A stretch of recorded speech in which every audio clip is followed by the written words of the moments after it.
All right, I will get us started. So hello and welcome to the Chorus Forum on Understanding China's Evolving Research and Open Science Policies. We've had people register from all around the globe today, and our event is going to run until 10 a.m. Eastern Daylight Time and will also be recorded for later viewing. Today's forum would not be possible without the generous sponsorship coming from AIP Publishing, American Chemical Society, Intech Open, Molecular Connections, Silverchair, and STM. So today's event will be governed by our code of conduct, so we will have a positive experience for all of our participants. So please do not engage in any harassment of any kind. Do not post anything that a reasonable person would consider offensive, abusive, or hate speech. Do not post anything obscene or sexually explicit. Do not impersonate people. Do not expose private information. As we run our events in Zoom, during the QA session, please use the raise hand feature in the React part of the Zoom menu to ask a question. Also, a note about Zoom chat. Anything entered in the Zoom chat may be read aloud by screen readers or other accessibility tools used by some participants. So please keep this in mind to ensure your messages are appropriate and considerate for all attendees. So just a quick word about Chorus. We're a not-for-profit community effort dedicated to making open research work. Our goals are to help our main stakeholders of publishers, institutions, and funders enhance the value of their open research. We work to spotlight research objects like data sets, software, and user facilities. We work with our stakeholders to improve the overall quality of their metadata related to open research. And we host forums and workshops like today's forum to connect the stakeholders so they can learn and hopefully build trust and integrity together. So now I'm going to pass it over to our moderator, Lisa Hinchliffe, Professor Emerita, University of Illinois, Urbana, and founder and principal of Librarian in the Loop. Go ahead, Lisa, kick us off. Great. Thank you so much, Howard. Thank you to Chorus for organizing today's event, which I think is going to be very informative for all of us. I know when we were talking about setting up this event, we realized that, especially for those in the United States, there's a real opportunity to expand our knowledge and understanding of the Chinese research ecosystem. And I'm so pleased by the panel and our keynote speaker today. We will begin with a presentation by Professor Yang, who has many, many affiliations and influence in the world of Chinese research and publishing. But particularly, I will highlight here his role at the Chinese Academy of Sciences. After Professor Yang's opening substantial remarks, we will follow that presentation with a discussion with Professor Zhang, Nicko Goncharoff, Nicko, I'm sorry, I tried, and Andrew Smith. We'll have an opportunity for some participant Q&A, and then I'll have some closing remarks to pull us together at the end. So with that, I believe we will stop sharing and we will spotlight Professor Yang. And Professor Yang, welcome. We look forward to hearing your remarks. Okay, thank you. Let me see.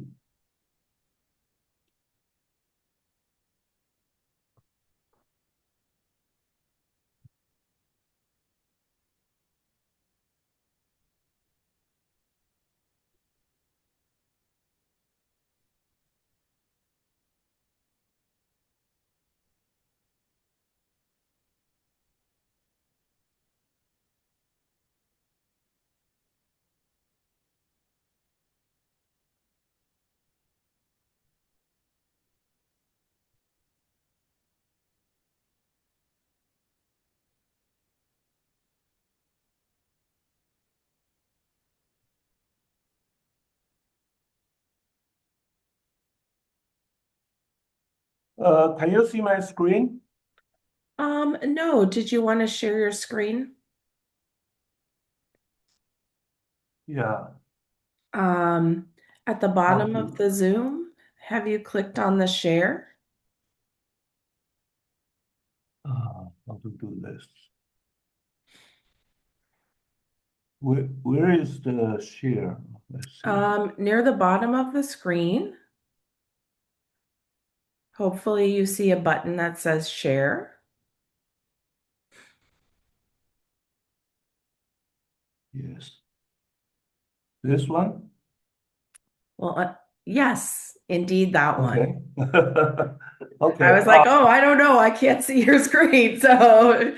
Um, so I think you need to click on it now, maybe. We're still not seeing your screen. They said they have an accident. Uh,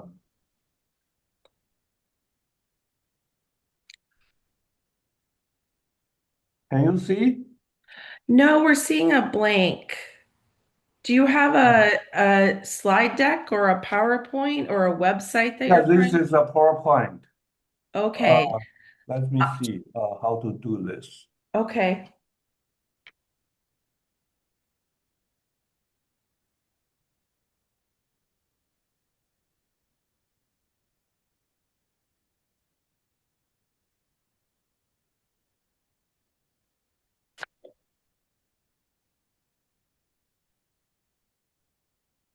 Thanks for everyone's patience as we work out the Oh, technical sorry. difficulties. Is that work? Um, no, that did not work either. I wonder if you would be able to just quickly email the PowerPoint to me and then I could load it up for you. I think when I try to make a full screen of my PowerPoint, they always said accidental quit from Zoom. Oh, so it sounds like you're having some technical difficulties.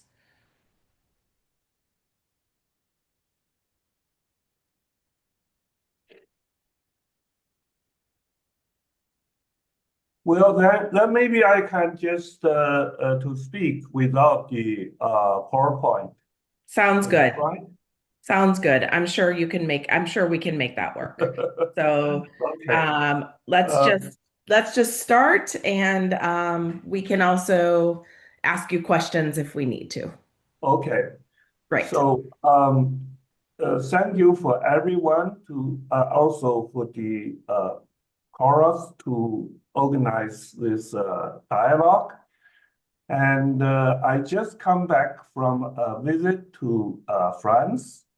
Among the several meetings I attended, there's a meeting by UNESCO, which is for the in the name of open science.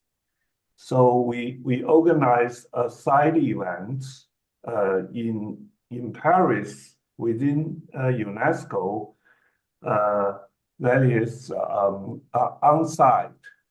So I'll very briefly talk about what is my PowerPoint presentation there.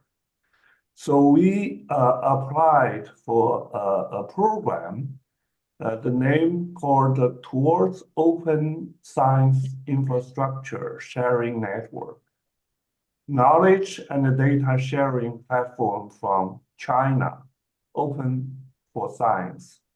There is also a number 10, means which is go for 10 years. We called Open Science 10. So first, we acknowledge there's a science decade proposal by UNESCO that was launched in the year 2024 up to 2033. They called International Decade of Science, which is a follow-up for the UNESCO recommendation on open science. So we anticipated in this and also in several reports. One is the Open Science Outlook 1, and another is Open Science Outlook 2. That was also released just a week ago at UNESCO this year. So we first reviewed the so-called global open access landscape. We tried to get data from 193 UN member states. So the main conclusion is in 2024, researchers from 193 UN member states published more than 4 million scholarly articles. And also, the global average OA share reached above 60%. And so that's the good thing. And also we see there is a decline in the year 2023 and then rebound in the year 2024. And the impact of scientific output remains concentrated in a small number of countries. A large body of the countries, they doesn't do very much. So that's our observations. And also we look at the global open data landscape. That is, sorry, I cannot show the figures on the screen. Then the global progress in open science, the first one is by the year 2024, more than 60% of countries did not have journals indexed in SCIE, SCI extended. So they are not actively participate in this drive.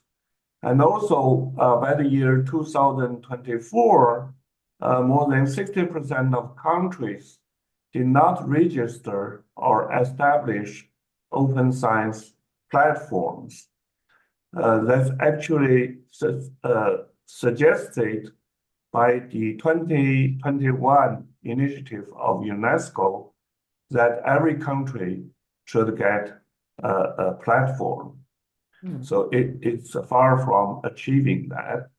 And also by the year 2024, more than 2/3 of the countries did not register, develop, or increase national open science related policy.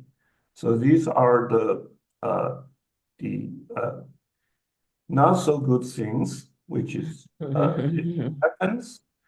And from the Chinese point of view, we think the open science has, well, what we call the three sunshines.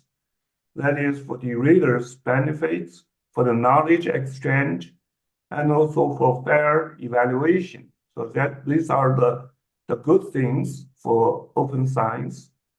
And also undergo 3 transforms, including the publishing model, the dissemination behavior, and also the funding structures.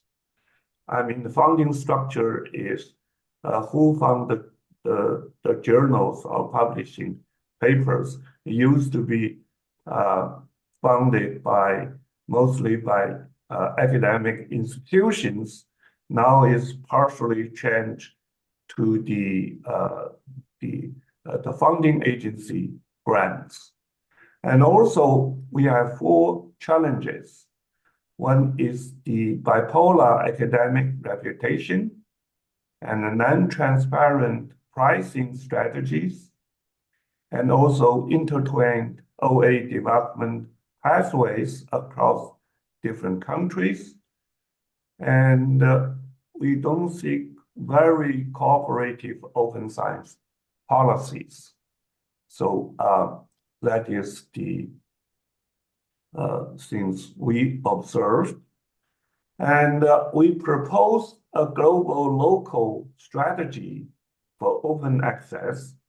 That work was published last year in the journal called De-Innovation. That is myself, and there's some person from Chinese Academy of Science, Jinxia Huang.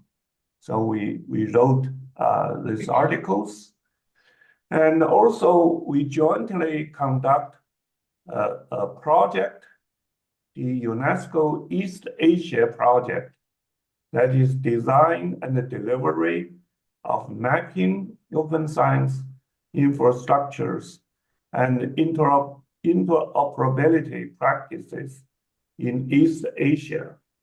We compare several countries in the East Asia, including China, Japan, Korea, Mongolia, and so on, and also with the participation of the UNESCO office in Beijing, and so we have already finished the articles called Open Science Infrastructures and the Cross-Border Interoperability Design, a survey of practices in East Asia. So we can see there have 5 challenges. One is the operation and surveys. The second is the legal interoperability. And the third is the organizational interoperability and the technical interoperability and the semantic interoperability. So that is concerning with so-called the FIRE principle. One is FIRE principle is the mutual operable. So then we try to work out a technical pathway which is grounded on diplomacy, evidence, platform, capacity, and repeatable implementations. So that is the work. We first start by 3 side events in the UN STI forums. One is in 2022. The second is in 2024. And the third one is for the 2025. So the first one is for open science promoted quality graduate education in the Global South. And the second is the leveraging open science for SDG in the Global South. And the third is for the gender equity and the global partnership. So that's the 3 side ones. We applied to UN and get approved. And we also launched, that is, all 3 are virtual events. And this year, we no longer apply for virtual events. We got the event on site that was in the UNESCO about 1 month ago. So we also developed what we called Open Science Readiness Index. That was the main framework was published last year in a journal called Fundamental Research, which is made by the National Natural Science Foundation of China, which we propose formulas to use 3 dimensions to try to capture what is the readiness for open science, as from open access, open data, and open policy. So then we try to move for the implementation part. So like I said in the beginning, we apply a program to UNESCO, what we call the Open for Science 10 programs. And so our letter, our proposal was approved last year by the Assistant Director General of UNESCO. That says, the letter said, I'm pleased to inform you of the endorsement of your initiative entitled Toward Open Science Infrastructure Sharing Network, Knowledge and Data Sharing Platform from China. So this proposal basically has three objectives. The first is to establish architectures and the toolkits so the people in the Global South can also make use of it. The second is to build a platform majorly in the context in China, based on the libraries for Chinese Academy of Science, and also collaborate with many such platforms in the world to get connected. And the third objective is to use the Open Science Readiness Index to monitoring all the open science development in the 193 member states of UNESCO. So we just complete the first phase of this progress and has made by a report which we submitted to UNESCO just a month ago, and they're very glad to receive this report. And so basically, we now have a platform which 190 million metadata records and 150 plus infrastructure catalog, and also the semantic service with AI plus. So we now go to the details for that. And so what we call is the dismantling barriers, transforming knowledge into a shared heritage for humanity. So we also use this Open Science Readiness Index for all the 193 member states. The software is in the website, and you can use this to get statistics of any country of the 193 countries, or you can group them together to form a big region or big group to analyze their performance. So if you divide it by the continent, I think the highest development is North America and also Europe, and then the Africa is is only in the bottom and also in the middle of this Open Science Readiness Index. We identified 5 models of open science development. So that is revealing a country-specific pathway. The first one is what we call comprehensive leadership, like United States. And China, what we call the scale-driven development. That is, our policy is not that advanced, but we have a lot of data and make a lot of scholarly output. So that scale drives the progress of open science. And the UK is what we call policy-led development. And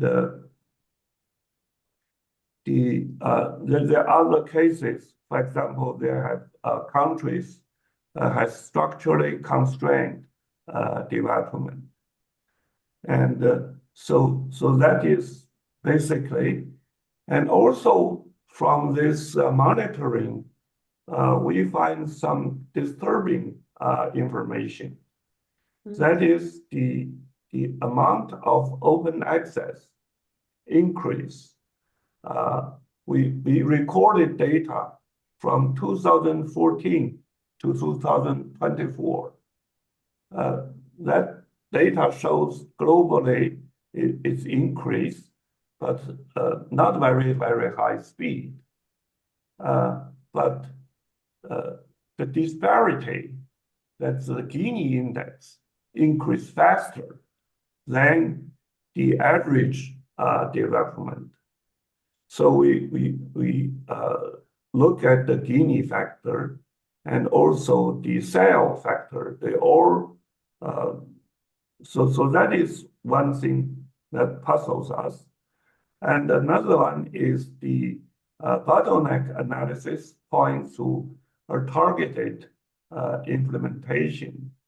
For example, the openness versus inclusiveness.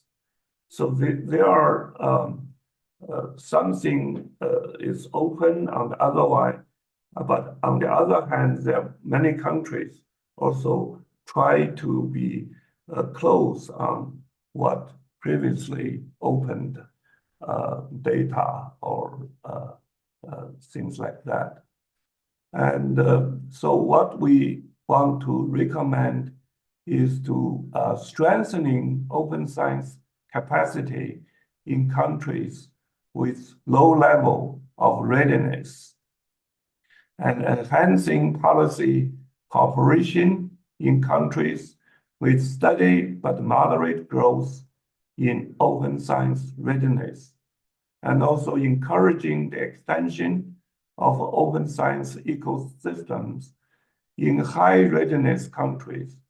That is, we want to try to persuade them from self-development to spill-over contributions that will make the things great. And so I think that what I want to say. And also we listed, there's a table said how this can contribute point to point with the SDG goal of the United Nations. I think that is the thing is by my group. And next, we want to align with the next phase of implementation.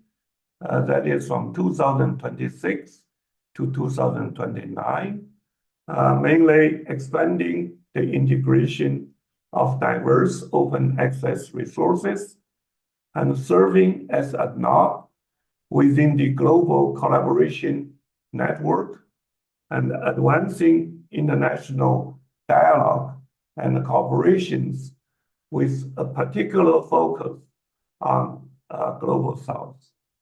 I'm sorry the PowerPoint doesn't show up. So that's the main content. Thank you.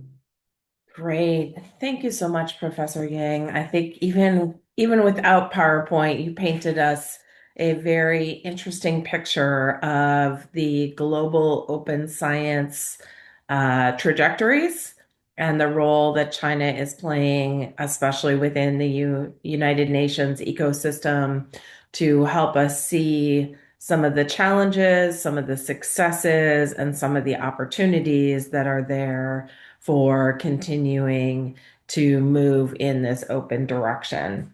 I was particularly taken with some of the challenges that you pointed out, especially that the Chinese system has the 4 challenges that you mentioned on bipolar reputation, non-transparent pricing, the development of OA pathways, and the need for us to look at the cooperativeness in open science policies. So I think you gave us a great foundation for me to invite to the stage our panelists for today. So if I could invite them to turn on their cameras. So let me do a quick introduction now to each of these folks, and then we'll get going with some of our reflections and dialogue around Professor Yang's remarks, as well as bringing it into the publishing ecosystem. So Timing Sheng is president of the CUJS and also active with the Society of Chinese, which is the Society of Chinese University Journals. Yeah, I know Tim Zhang quite well. Yeah. Yes, I bet. I'm sure. Nicko Goncharoff, who is the Chief Operating Officer of EPSD, as well as co-founders of the Signals Research Integrity Platform, and Andrew Smith, Global Product and Marketing Director at Charlesworth. So what I will point out with the composition of our panel is that we have a sort of a publisher side view of the policy landscape here, looking from the perspectives of a Chinese journal community leader, market intelligence perspective, and the author publishing services perspective in our panel. So we sort of see this as a complement to the larger scale, what is happening with Chinese research policies and open science, to really look then at, okay, what does this mean for publishers, journals with respect to the Chinese policies, but also Chinese authors, priorities, and the like. So what I'd like to start by, just to give each of our panelists at least a first chance at the stage, so to speak, is to say, in light of Professor Yang's remarks and your own work right now, what are you paying attention to most with respect to the Chinese publishing ecosystem? So it's a pretty broad question. Maybe the challenge will be, what aren't you paying attention to? But let's just say one thing that you're particularly paying attention to. So Zhang, do you mind if I start with you? Okay. Professor Yang has just introduced the the open science development, collaborated with international society, and both development in China. So for the publishing society in China now, we are focusing on the development of world-class journals, of China's their own world-class journals, and their world-class platforms, I think, and following with the world-class journal evaluation system, I think. So that's the so far the Chinese Publishing Society are focusing on I think these three main things. We are I think most of the journals are very much more concerned on these three aspects. So that's the from the journal level, and followed this. I think we have also, supported by some, just you have said, the evaluation system by the government and by the journal research funding system. For example, the programs from the Ministry of Science and Technology. Some programs they have the desire to, the limit to some of the, for example, for the international collaboration research programs between governments, their research output, at least 50% of their outputs are published by in the domestic journals, and some research program from the National Natural Funds Foundation of China. they have the 20% of the publishing limits to domestic journals. So we'll see that more and more Chinese researchers may have their papers published in domestic journals in the future, I think. Yes. Should I respond for everyone or? Let me get through everyone and then I'll turn it to you maybe for some synthesizing. Yes, okay. Thank you. Good question. I just make a few comments. That is, I forgot to mention this in my presentation. Something like a half month ago, there is a very important meeting in China. That is the meeting for all the academy and the China Association of Science and Technology, and so on. And Mr. Xi Jinping actually attended the meeting. And during his address during that meeting, he first time he mentioned the importance of scientific journals. So he said this is very, very important. And also he want China can also contributing for the high quality scientific journals. And the day after, and there's Mr. Ding Xuexiang, that is also the Vice Prime Minister in charge of science and technology and education, etc. And he mentioned there's some program that is trying to, I think all of you know that is, for example, in terms of SCI extended, the authors from China, something like to contribute, I think last year is more than 30%. But all these contributions is only 5% is for to the SCI journals registered in China. So they think this percentage is too low.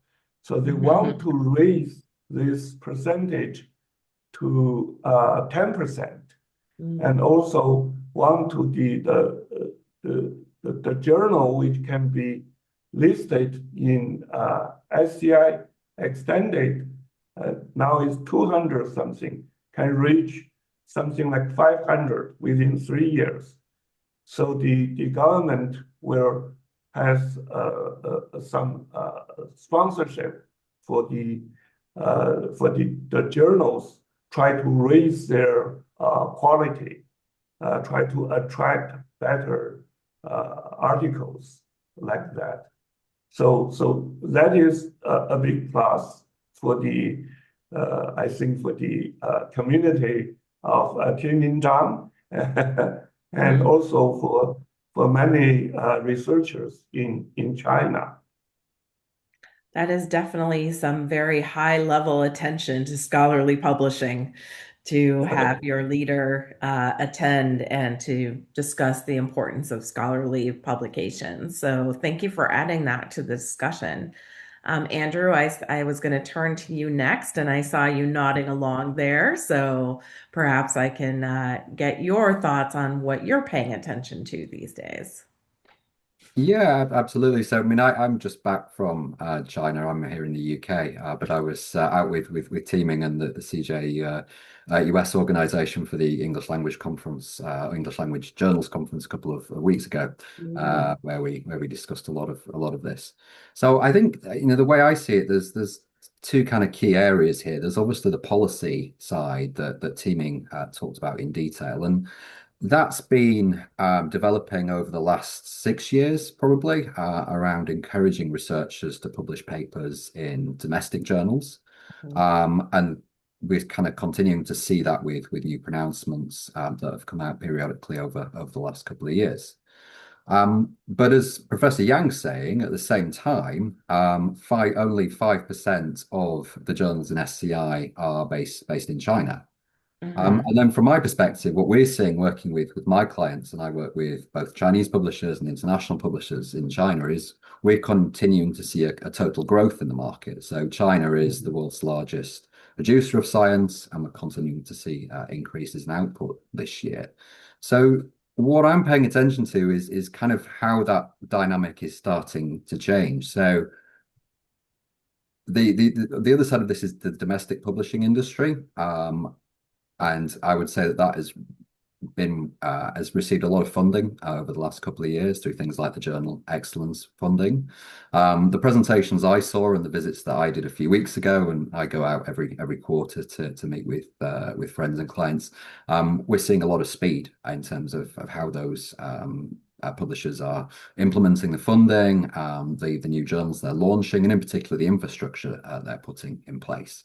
So there's a large number of platforms that have been brought out, people like Tsinghua University Press with SciOpen, Zhang University, Academic Max. We're seeing some very high quality platforms and infrastructure being put in. We're seeing an increase in the launches of English language journals. And then we're now seeing a move of English language journals that are Chinese owned, but were published by international publishers, notably Elsevier and Springer, that are now slowly returning back to those domestic platforms. I think the figure I saw a few weeks ago, I think there's 10 journals moving back for 26, 27, and there'll be a further few for 27.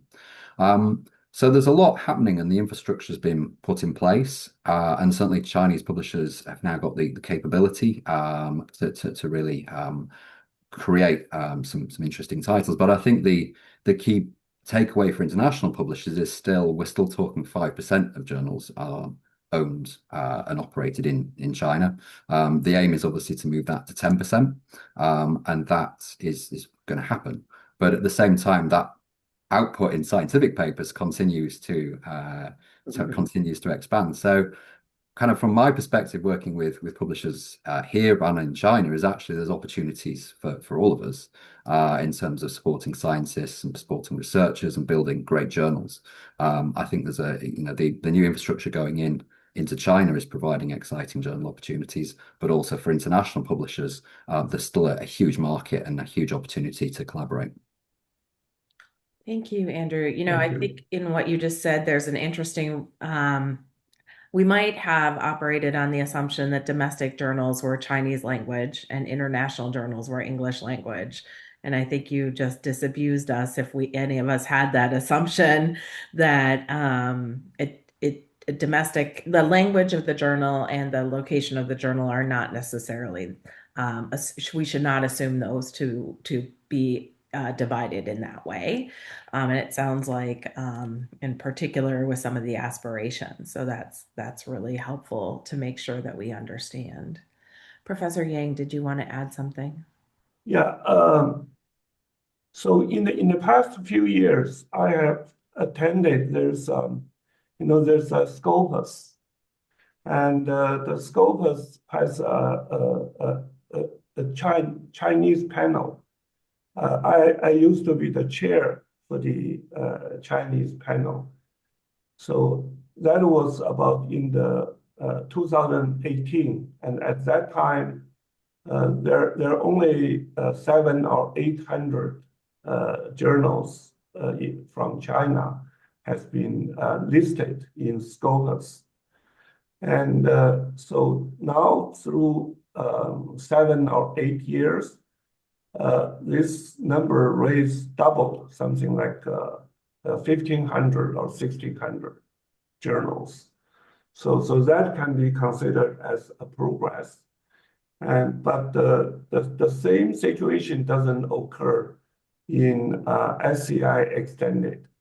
So we still have something like 200 some journals listed in SCI. And also we made an international collaboration. For example, the Science Press has collaborated with Elsevier to form a new independent publishing house called Keynote. Keynote started something like 10 or 15 years ago. And now it has almost 200 journals belong to this publishing group. And I think more than half of them are in the SCI extended. So these are the good side. And also the science press, the Chinese Academy of Science, and several major publishing corps in the leading universities, they are doing well. And also the medical societies in China also doing well. But in general, we can still see the journal publishing in China is maybe still 2 or 3 generations below the international standard. So, for example, you first have to have very powerful digital platform, and in China we don't have. And also you have a massive lineup of maybe 1,000 journals in one platform, and we don't have this situation. And also now the international publishing, they have publishing with the bank to identify the research focus, the hotspot, and also the investment, everything together for the capital to move around. We didn't do this now. And AI, we are still in the very less advanced stage for our publishing company. You see for the internet companies in China, the AI is catching up, but for the journals, we are still not that good. So we have a lot of things to do to raise the quality. Yeah. Sounds like there's a lot of ambitions and a lot of opportunities here. Nicko, you've been waiting so patiently. You and I have had many conversations over the years around the work that you do around the ecosystem in China. So let me ask you to answer that question as well as you think about Professor Yang's remarks and your own work. What are you most paying attention to these days? Well, I think the topic of the increasing presence and influence of Chinese journals, Chinese owned, or, as we say, China's domestic journals is fascinating, but I think it's been covered well or related. I definitely keep an eye on that. And I do think that China will get where it wants to. It may take a bit longer, but I have no doubt China stands out in the international community for the strategic nature of its perspective, right? It takes a longer term perspective than you see in many Western countries. The other things I keep an eye on are research evaluation and also research integrity. On the research integrity front, there are some notice. You see, China actually has a pretty advanced research integrity policy framework. Implementing that and enforcing it is another question. But we've seen some this year. I think it was in March or February. China started assigning responsibility for research integrity infractions to universities rather than individuals, and that's part of one of the things that you've heard. All of us have heard in research integrity discussions is you have to move accountability upstream, right? It can't just lie with the publisher.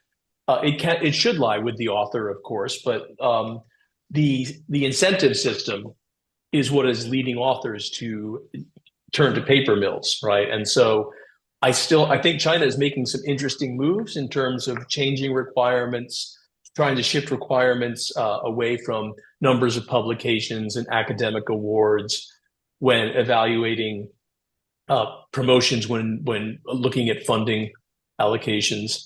It's, again, the devil is in the details, but China is actually showing quite a bit of intent there. I personally think, just given my work with Signals on research integrity, China and India are major sources of retracted papers now. I would not be surprised to see the situation in China improve significantly over the next 3 to 5 years, partially because China has the ability to adapt a more consistent AI policy towards AI usage than other countries may. And I think that reducing the number of retracted papers from Chinese institutions across the board is right in line with trying to raise the profile of Chinese journals. And another, although the number of SCI indexed journals in China is not where China would like it to be, it does show that they're focusing on quality.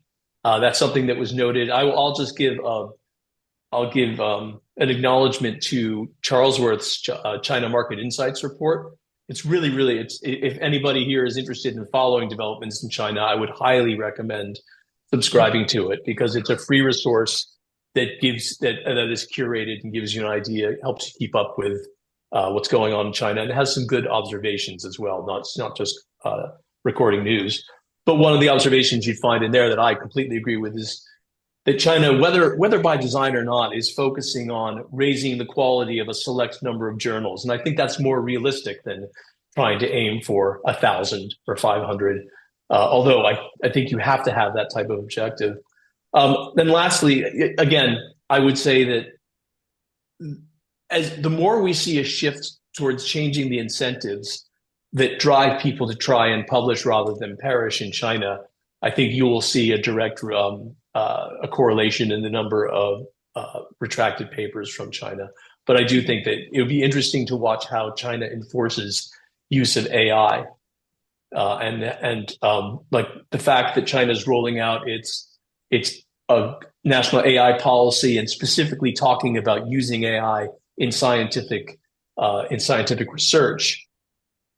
By being more transparent about and acknowledging that this will be used and setting clear guidelines, it may give China an advantage in spelling out, in contrasting. We're being very transparent about how we use AI, whereas in research from other countries, it may not be that clear the role that AI has played in research. Very interesting, Nicko. I always appreciate your sort of pushing us to think like not where we are today, but where this lands, right, in a trajectory, right, of what happens next. Great. So we are coming close to the end of time here, but I do see question, and I think this is on a lot of our minds when it comes to open access publishing.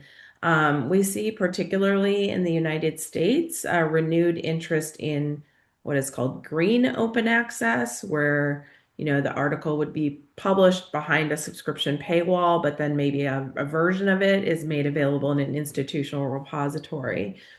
Is China's goal with respect to open access gold open access, where the article itself is published open on the publisher platform?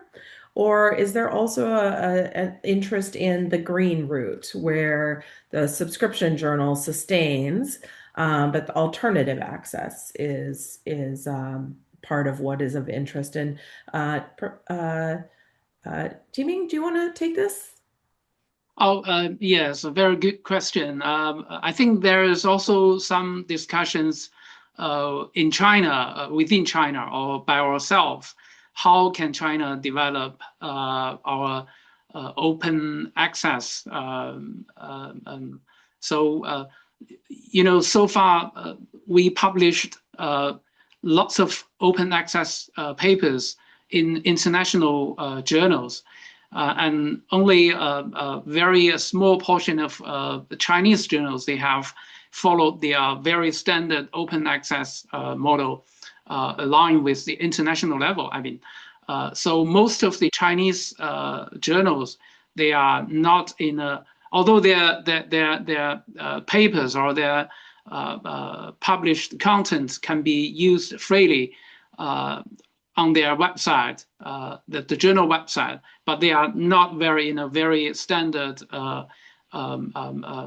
way. So I think lots of work we need to do with the Chinese to promote the Chinese journals in their open access, the standardized, I think.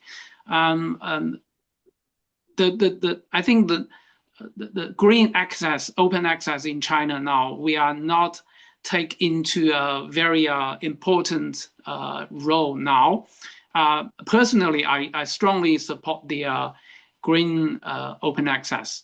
And also I support the S2O model of the, because, the gold open access, I think is especially for the country like China and the United States, they are a very big burden for those countries with large scale publications, I think, publishing papers. So I think in the future, green open access may be a good choice for China. Yeah. Okay. Well, I have the unfortunate responsibility of calling us to a close, but the great honor of thanking all of you again for participating in today's seminar. I think there's so much more that we could discuss. I'm particularly thinking of the challenges that Professor Yang laid out with respect to all of the interoperability questions. And I think the global interoperability, if you will, forgive me, of the scholarly communication ecosystem really underscores for us that while there are both national interests and national policies and aspirations, there's also the reality that all of this is quite interrelated and interdependent. So again, please join me if you're able on the Zoom applause in thanking our keynote and our three panelists. It's been an honor to serve as your moderator and facilitator here today. And I'm going to turn it back over to Howard for some closing remarks as we come to the end of our time together. Well, thank you, Lisa. Thank you, speakers and panelists. What a great session. So much to think about. Hopefully our audience got a lot of new information. And I also want to thank our sponsors. So it couldn't have happened without their support. So again, big thank you to ACS Publications, AIP Publishing, InTech Open, Molecular Connections, Silverchair, and STM. We, of course, will have many more events throughout the rest of the year. Do check us out on our website. And once again, thank you for attending today. We hope you really enjoyed it. Thanks.